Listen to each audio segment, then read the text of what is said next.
வணக்கம் நண்பர்களே, எங்கள் சேனல் சென்ரிக் ஷாலாவிற்கு உங்களை வரவேற்கிறோம். உங்கள் செல்வ ஆலோசகர் சென்ரி சிட்டி. என் பெயர் அனுஜ். நீங்கள் நைசம் தொடர் 21 பாஸ் ஃபார் சூர் வீடியோக்களை பார்க்கிறீர்கள். நைசம் தொடர் 21 என்பது PMS டிஸ்ட்ரிபியூட்டர்கள் தேர்வுக்கானது. நாம் முழு பாடத்திட்டத்தையும் கவர் செய்துவிட்டோம். இப்போது நாம் மார்க் டெஸ்ட் வீடியோக்களை உருவாக்கி வருகிறோம்.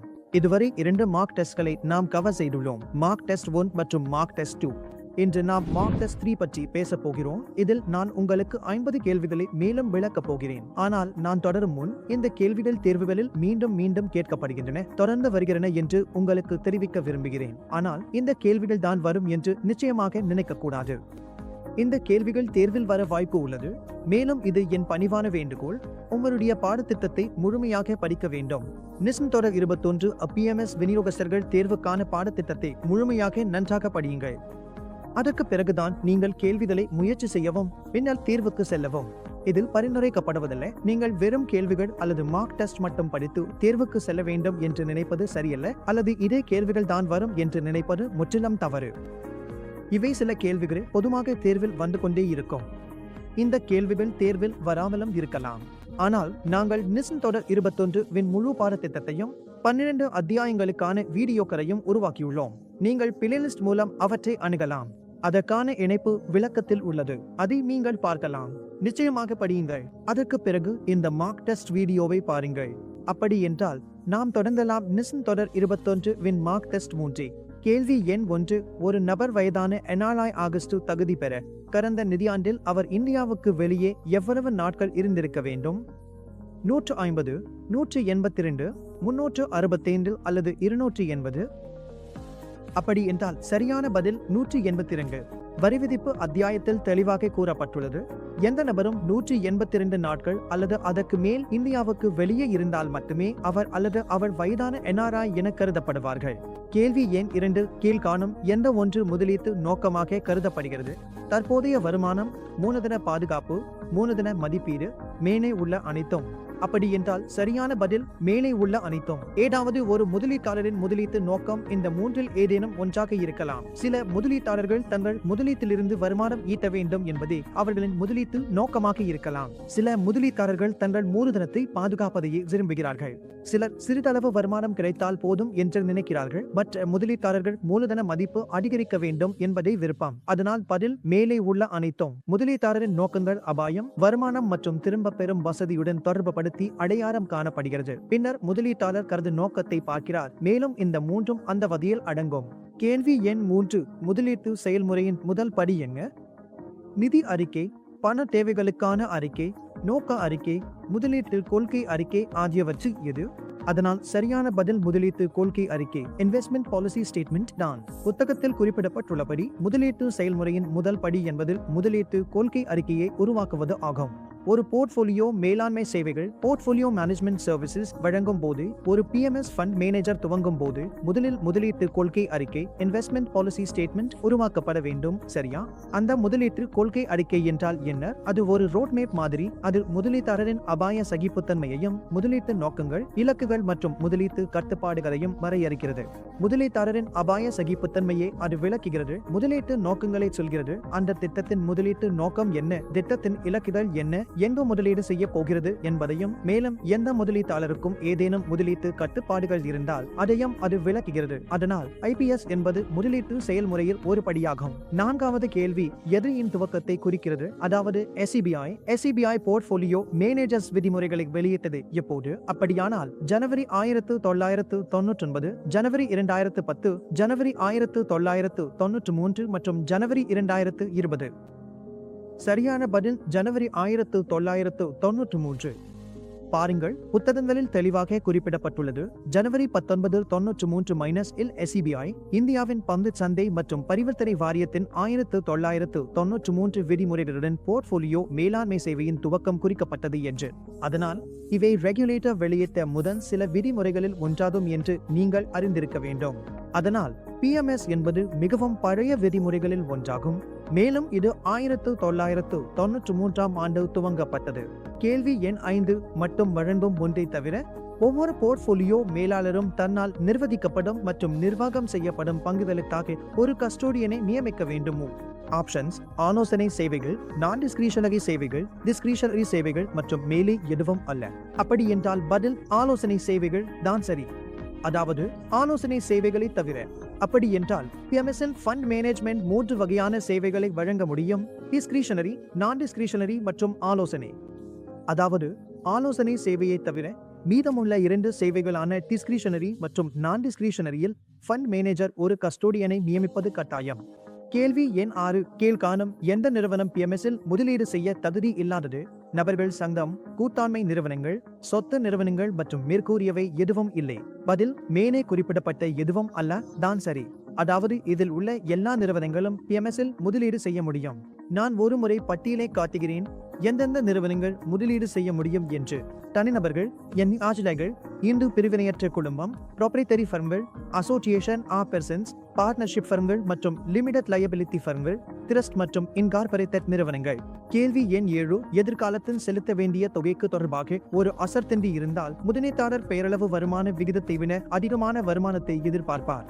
கூடுதல் கூறு என்று அழைக்கப்படுவது டாஷ் அல்பா, அபாயமில்லா வருமான விகிதம், அபாய பிரீமியம், இரண்டும் அல்பா மற்றும் அபாயமில்லா வருமான விகிதம். சரியா?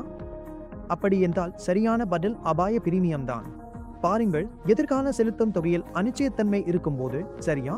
அப்படி என்றால் முதலீட்டாளர்கள் என்ன விரும்புகிறார்கள் என்றால், என் எதிர்கால பணப்புழக்கம் நிர்ணயிக்கப்படவில்லை என்றால் என் எதிர்கால பணப்புழக்கங்கள் வரப்போகின்றன. பொதுவாக இது ஈக்விட்டி முதலீட்டில் நடக்கிறது. அதனால் எதிர்கால பணப்புழக்கங்கள் நிர்ணயிக்கப்பட்டவை அல்ல. அப்படி என்றால் ஒரு முதலீட்டாளர் என்ன செய்கிறார் என்றால், அவருக்கு தேவையான வருமானம் அது சாதாரணமாக இருக்கும் தேவையான வருமான விகிதத்தை விட அதிகமாகவே எதிர்பார்த்து செயல்படுகிறார். அதாவது தற்போது இருக்கும் சாதாரண வருமான விகிதத்தை விட நான் அதிகம் சம்பாதிப்பேன் என்று எதிர்பார்க்கிறார். அதனால் இது ஒரு கூடுதல் கூறு ஆகும். இதை நாங்கள் ஆபத்து பிரீமியம் என்கிறோம். அதனால் பதில் ரிஸ்க் பிரீமியம் தான். கேள்வி எண் 8. போர்ட்ஃபோலியோ செயல்திறன் அளவீடுகளில் இன்ஃபர்மேஷன் ரேஷியோ என்பது வேறுபாடான வருமானத்தின் ஒவ்வொரு மாறுபாட்டிற்கும் சராசரி வேறுபாடான வருமானத்தை கணக்கிடுகிறது. போர்ட்ஃபோலியோ செயல்திறனை வருமானத்தின் அடிப்படையில் மதிப்பீடு செய்கிறது. ஒவ்வொரு அபாய அலகிற்கும் வருமானம் போர்ட்ஃபோலியோ அபாயத்தை பெஞ்ச்மார்க் அபாயத்துடன் பொருந்துமாறு சரி செய்கிறது. போர்ட்ஃபோலியோ வருமானத்தை இன் கீழ் எதிர்பார்க்கப்படும் வருமானத்துடன் ஒப்பிடுகிறது. அதனால் சரியான பதில் என்பது வேறுபாடான வருமானத்தின் ஒவ்வொரு மாறுபாட்டிற்கும் சராசரி வேறுபாடான வருமானத்தை கணக்கிடுகிறது என்பதாகும். சரி, பாருங்கள், யாராவது தெரிந்து கொள்ள வேண்டும் என்றால், ஒரு அல்பா ஃபண்ட் மேனேஜர் உருவாக்கிய அல்பா அவரது திறமையால் வந்ததா அல்லது அதிர்ஷ்டவசமாக நடந்ததா என்பதை நாம் இன்ஃபர்மேஷன் ரேஷியோவும் அப்ரைசல் ரேஷியோவும் கணக்கிடுகிறோம். சரியா? இது எப்படி செய்கிறது என்றால், இது சராசரி வேறுபட்ட வருமானங்களை அந்த வேறுபட்ட வருமானங்களின் மாறுபாட்டின் ஒவ்வொரு யூனிட்டிற்கும் கணக்கிடுகிறது. கேள்வி எண் 9. 2 எதிர்கால விலைகள், ஸ்பாட் மற்றும் ஃபியூச்சர் விலைகள், ஃபியூச்சர் மற்றும் ஆப்ஷன் விலைகள் என மேற்கூறியவற்றுக்கு இடையே ஆர்பிட்ரேஜ் வாய்ப்புகள் இருக்கலாம். அதனால் சரியான பதில் மேலே கூறப்பட்ட அனைத்தும் ஆகும். பாருங்கள், ஆர்பிட்ராஜ் வாய்ப்புகள் இவை எல்லாவற்றிலும் இருக்க முடியும். 2 ஃபியூச்சர் விலைகளிலும் இருக்கலாம், ஸ்பாட் மற்றும் ஃபியூச்சர் விலைகளிலும் இருக்கலாம், ஃபியூச்சர் மற்றும் ஆப்ஷன் விலைகளிலும் இது இருக்க முடியும். சரி, அதனால்தான் பதில் மேலே கூறப்பட்ட அனைத்தும் ஆகும். கேள்வி எண் 10. ஒரு போர்ட்ஃபோலியோவின் ரிஸ்க் பிரீமியத்தை அதன் போர்ட்ஃபோலியோ பீட்டாவால் வகுத்து பெறும் செயல்திறன் அளவை எக்ரி என்று கேட்கிறார்கள். ஜென்சன்ஸ் மேசர், ட்ரெய்னர் மேசர், ஷார்ட் மேசர் அல்லது பார்மா மேசர். போர்ட்ஃபோலியோ ரிஸ்க் பிரீமியம் என்றால் RB குறைவு RF, அதாவது போர்ட்ஃபோலியோவின் ரிஸ்க் ரிட்டர்ன் குறைவு ரிஸ்க் ஃப்ரீ விகிதம். அதை போர்ட்ஃபோலியோ பீட்டாவால் வகுக்கும் போது இது ட்ரெய்னர் ரேஷியோவின் வருகிறது என்று சொல்கிறார். அதனால் இது ட்ரெய்னர் ரேஷியோவின் சூத்திரம்தான். சரியா? ட்ரெய்னர் ரேஷியோவால் நாம் அதிகப்படியான வருமானத்தை சிஸ்டமாட்டிக் ரிஸ்க் மூலம் அளவிடுகிறோம்.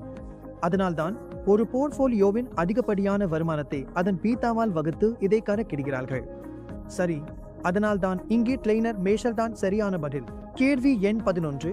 இந்தியாவில் வசிக்கும் முதலீட்டாளர்களுக்கான ஒழுங்குமுறை கட்டுப்பாடுகள் என்ன? பொதுமக்களுக்கு கிடைக்காத தகவல்களை பெறுதல், வெளிநாட்டு சந்தைகளில் முதலீடு செய்தல், மேலே கூறிய 2 மற்றும் 2 அல்லாதவை ஆகியவை. இதில் இந்தியாவில் வசிக்கும் முதலீட்டாளர்களுக்கான ஒழுங்குமுறை கட்டுப்பாடு எது? சரியான பதில் வெளிநாட்டு சந்தைகளில் முதலீடு செய்தல் ஆகும். பொதுவாக என்னவென்றால், தனிப்பட்ட முதலீட்டாளர்களுக்கு அதிகமான ஒழுங்குமுறை கட்டுப்பாடுகள் இருக்காது. அவர்களுக்கு பெரும்பாலும் ஒழுங்குமுறை கட்டுப்பாடுகள் கிடையாது. ஆனால் ஏதேனும் கட்டுப்பாடுகள் இருந்தால் அவற்றை அவர்கள் பின்பற்ற வேண்டியிருக்கும். நீங்கள் அறிந்திருப்பது போல ஒழுங்குமுறைகள் முதலீட்டாளர்களுக்கு கிடைக்கும் முதலீட்டு தேர்வுகளை கட்டுப்படுத்தவும் முடியும். அதனால் சில நேரங்களில் ஒழுங்குமுறைகள் முதலீட்டாளர்களுக்கு கிடைக்கும் முதலீட்டு தேர்வுகளை கட்டுப்படுத்தும் வகையில் அமைகின்றன. உதாரணத்திற்கு, இந்திய ரிசர்வ் வங்கி, அதாவது RBI தற்போது வெளியிட்டுள்ள அறிவிப்புகள் போன்றவை. அதாவது LHRCTS என்று அழைக்கப்படும் லிபரலிஸ்ட் ரிமிட்டன்ஸ் ஸ்கீம் உள்ளது. அதில் என்னவென்றால், ஒரு இந்திய குடியிருப்பாளர் ஆண்டுக்கு அதிகபட்சம் $2.5 லட்சம் வரை வெளிநாட்டில் முதலீடு செய்ய முடியும். இதுவும் ஒரு ஒழுங்குமுறை கட்டுப்பாடாக ஆகிவிடுகிறது. அதனால் சரியான பதில் வெளிநாட்டு சந்தைகளில் முதலீடு செய்வதுதான். 11வது கேள்வி, செபி விதிகளின்படி எந்த அளவுக்கு விண்ணப்ப தொகை செலுத்தினால் அங்கர் இன்வெஸ்டர் என்ற அந்தஸ்து கிடைக்கும்? அப்படியென்றால் 10 லட்சம், 1 கோடி, 5 கோடி மற்றும் 10 கோடி. சரியா? அதனால் சரியான பதில் 10 கோடி. அங்கர் இன்வெஸ்டர் என்றால் போப் பில்டிங் முறையில் நடைபெறும் பொது வெளியீட்டில் 10 கோடி ரூபாய் மதிப்பில் விண்ணப்பிக்கும் ஒரு தகுதியான நிறுவன முதலீட்டாளர், இந்திய பங்குச் சந்தை மற்றும் பரிவர்த்தனை வாரிய விதிகளின்படி. அதனால் அங்கர் இன்வெஸ்டர் என்றால் தகுதியான நிறுவன முதலீட்டாளர். அவர் குறைந்தது 10 கோடி ரூபாய் முதலீடு செய்வார் போப் பில்டிங் முறையில் நடைபெறும் பொது வெளியீட்டில். சரி, அதாவது SEBI விதிகளின்படி. அப்படி என்றால் கேள்வி எண் 13, 4 ஆண்டுகள் மீதமுள்ள காலாவதியான ஒரு சுழற்சி இல்லாத கூப்பன் பத்திரத்தின் கால அளவை கணக்கிடுங்கள். சரியா? அப்படி என்றால் 2 ஆண்டுகள், 4 ஆண்டுகள், 8 ஆண்டுகள் மற்றும் 6 ஆண்டுகள். அப்படி என்றால் சரியான பதில் 4 ஆண்டுகள். அப்படி என்றால் சுழற்சி இல்லாத கூப்பன் பத்திரங்கள் என்றால் அதில் எந்த கூப்பன் கட்டணமும் கிடையாது. இங்கே கூப்பன் கட்டணம் கிடைக்காது. எனவே சுழற்சி இல்லாத கூப்பன் பத்திரத்தின் கால அளவு அதன் காலாவதி காலத்துக்கு சமமாக இருக்கும். அதனால் சரியான பதில் 4 ஆண்டுகள். கேள்வி எண் 14, ஒருவரின் முதலீட்டு நோக்கம் எது இருக்க வேண்டும்? ஒருவரும் ஒருங்கிணைப்பு கட்டத்தில் இருக்கும்போது வரி திட்டமிடல், மூலதன பாதுகாப்பு, வழக்கமான வருமானம் அல்லது மூலதன மதிப்பீடு. அதாவது ஒருங்கிணைப்பு கட்டத்தில் இருக்கும் ஒருவருக்கு மூலதன பாதுகாப்பு செய்ய வேண்டும். அதனால் சரியான பதில் மூலதன பாதுகாப்பு. ஒருங்கிணைப்பு கட்டம் பொதுவாக நம்முடைய வாழ்க்கையின் நடுத்தரத்திலிருந்து கடைசி வேலைப்பாடுகள் வரை இருக்கும். இதைத்தான் நாம சொல்வோம். இதில் நம்முடைய வருமானம் நம்முடைய செலவுகளை விட அதிகமாக இருக்கும். வருமானம் செலவுகளை மீறுகிறது. சரியா? அதனால் இந்த கட்டத்தில் என்ன நடக்கிறது என்றால், ஒருங்கிணைப்பு என்பது நம்முடைய முதலீட்டு போர்ட்போலியோவின் ஒருங்கிணைப்பு. ஏனெனில் இப்போது நம்முடைய வருமானம் அதிகம், செலவுகள் குறைவு. அதனால்தான் இது வாழ்க்கையின் அந்த கட்டம். இதில் சுமார் 15 முதல் 20 வரை ஆண்டுகள் ஆகும். மற்றும் முதலீட்டாளர்கள் மூலதனத்தை பாதுகாப்பது மற்றும் அதிக மூலதன வருமானம் தரும் முதலீடுகளை தேட ஆரம்பிக்கிறார்கள். இங்கு சில குறைந்த அபாயம் கொண்ட சொத்துக்களுடன் சமநிலையுடன் முதலீடு செய்யப்படுகிறது.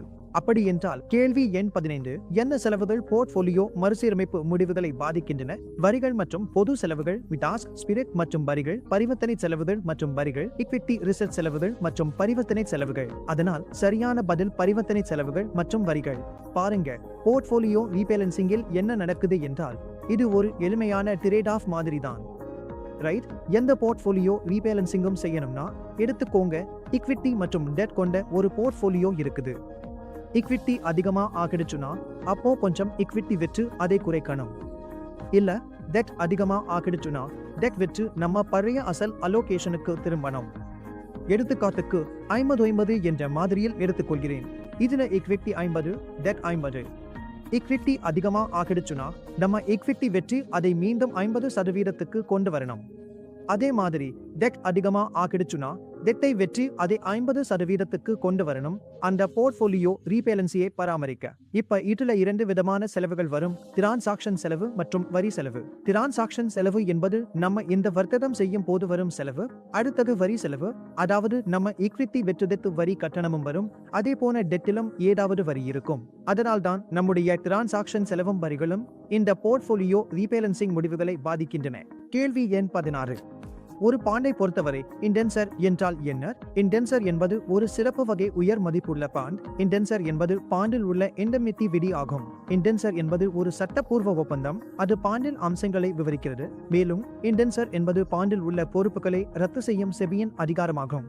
அதனால் கிளியர் புகில் எழுதப்பட்டிருப்பது. இண்டென்சர் என்பது பாண்டின் அம்சங்களை விவரிக்கும் ஒரு சட்டப்பூர்வ ஒப்பந்தம். எனவே எந்த விளக்கமும் தேவையில்லை. இண்டென்சர் என்பது ஒரு சட்டப்பூர்வ ஆவணம் மட்டுமே. அது பாண்டின் அம்சங்களை மட்டும் கூறுகிறது.